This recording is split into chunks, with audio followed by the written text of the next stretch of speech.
Job लागलो तू का एक नंबर ना भाऊ. हा बघ, आता जॉब लागलो ना, 4 गोष्टी काय सांगते ते लक्षात ठेवायचे. हा बघ, काय माहिती आहे, सगळ्यात पहिली गोष्ट ऑफिस तो टाईम विचारून घे. गेलंच ना, पहिलं टाईम महत्व होतो. आपल्या टाईमानुसार आपण जायचं, त्यांच्यानुसार थोडाफार ॲडजस्ट करायचा, लय नाही समज. दुसरी गोष्ट म्हणजे सिनियर कोण आहेत ना बघून घ्या.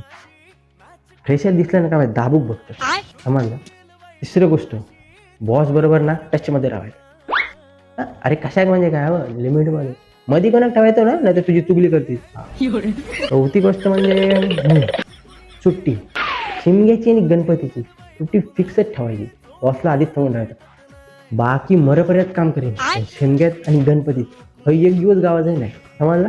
आणि चौथी गोष्ट पेमेंट, पगार. हा कसं म्हणजे महिन्याच्या 30 तारखेक मॅसेज इलो ना का बरं वाटतं. त्याच्यामुळे ह्या पण आधी क्लिअर करून घ्यायचा, नंतर लय घोटाळा